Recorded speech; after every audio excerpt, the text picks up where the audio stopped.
What makes private property, free market, and profit and loss system possible is limited government. What limited government is it allows us to assume individual responsibility.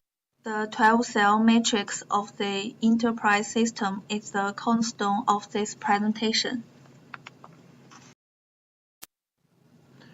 The three most important parts about the free enterprise system is private property, free market, and the profit and loss system. But for today, we will be focusing on the free market. Private property simply means that if you earn $1, that's your dollar. You have the freedom to give it all away, to spend it all on yourself, to save it or invest it, or any combination of these. The point is, it's your money and you can spend it how you want. In capitalism, the fate of a business is in the hands of the customers through decisions to patronize or not to patronize a particular business. Customers control the lifeblood of every profit-seeking enterprise, namely its revenues. And we change the story from Dale Haywood of the three property owners to fit into our presentation. Consider the following. 3 people own beautiful homes in Midland, Michigan. A hailstorm is forecasted and is expected to come directly from the east. Homeowner number 1, to protect the contents of his home, rushes down a local lumber yard. His goal is to buy plywood to tack over the windows of his home. Although the hailstorm is forecasted to hit from the east, forecasts are often wrong. The hail might, the homeowner reasons, strike from the southeast. It might hit from the northeast. So he reasons that to be on the safe side, he'll buy enough plywood to cover the east, north, and south sides of his home.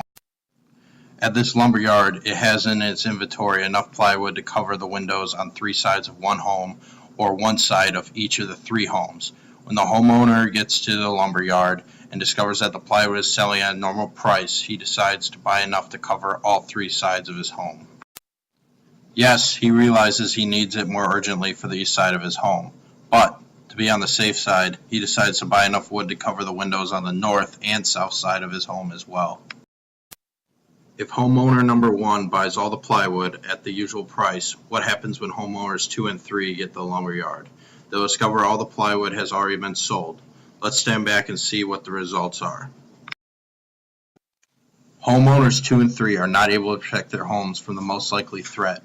They do not have the plywood to cover the windows on the east side of their homes. The plywood that they might have used for that purpose has been used for less urgent purposes.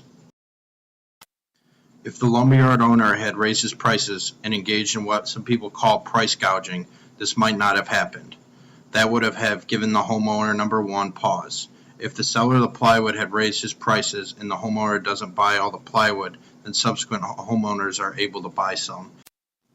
Meanwhile, the higher price may entice plywood sellers from elsewhere to come in with additional supplies. Others will get creative. They will discover all sorts of alternatives. They may even find sheets of plywood they never knew they had in their attic or garages. The lesson is, if business people can raise or lower prices, it ensures that resources are channeled into their most highly valued uses. Prices are signals.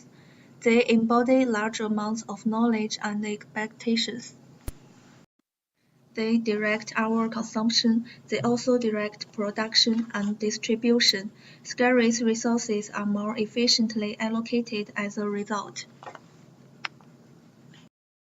This works far better than expecting some powerful government agency to know what market conditions are and what prices should be at any given time. What makes private property, free market, and the profit and loss system possible is limited government.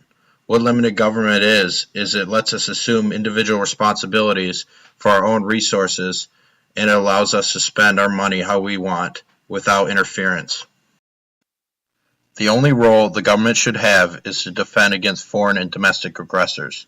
They should also only make laws that expand our personal rights, not infringe on them.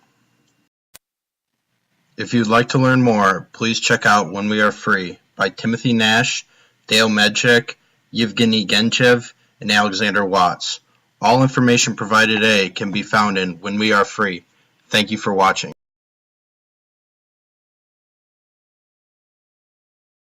Created using Powtoon.